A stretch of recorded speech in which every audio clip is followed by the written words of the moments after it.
So, you ever see that one clip of like old Family Guy where there's a donkey that's too stubborn to admit that Kevin Bacon was in Footloose?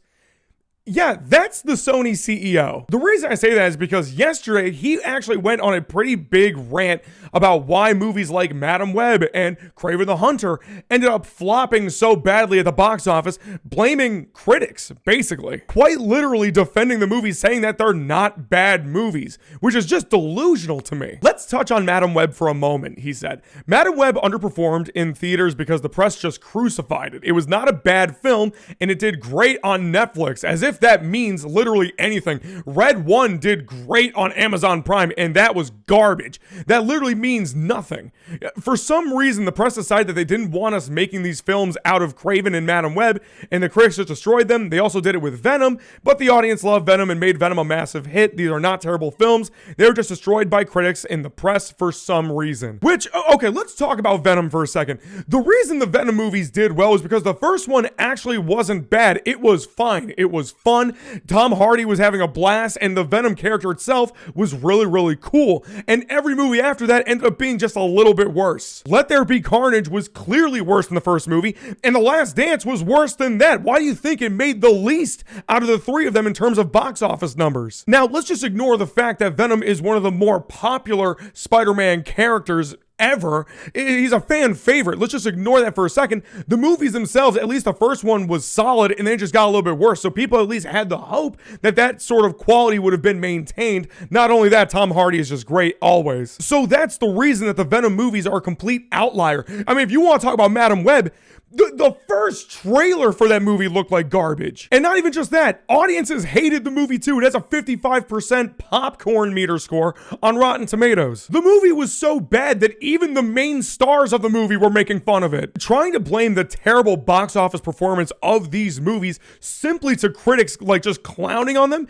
is ridiculous. Because here's another idea. Maybe if the quality control at Sony was actually decent, maybe if you guys actually cared about the quality of the movies, the scripts, all of that kind of stuff, if you guys actually cared enough about it, maybe they wouldn't be so bad. Maybe critics wouldn't be bombing on them the way that they do. Because this whole "it's not us, it's you" type of mentality is just so lazy and bogus, especially from the CEO of Sony. Anyways, I digress.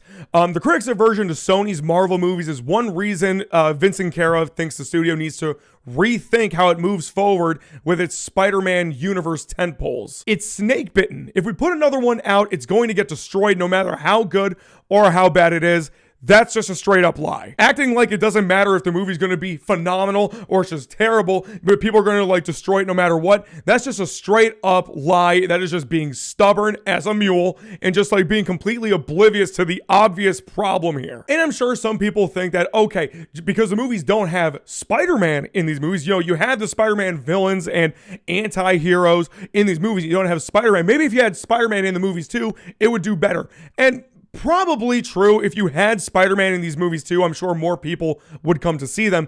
But I think that just kind of avoids still the biggest problem. And that's just the fact that these movies like Madam Web and Kraven, Morbius, these movies just aren't getting the same love and care and attention to detail as some of other Sony's works, like the Spider-Verse movies. You know, just arguably some of the best Spider-Man movies we've ever gotten. Those movies. Now, true, the movies are animated, but with that, you can clearly see that there's so much love and attention to detail and care put into this world, into the animation, to the writing, to the character, to the performances.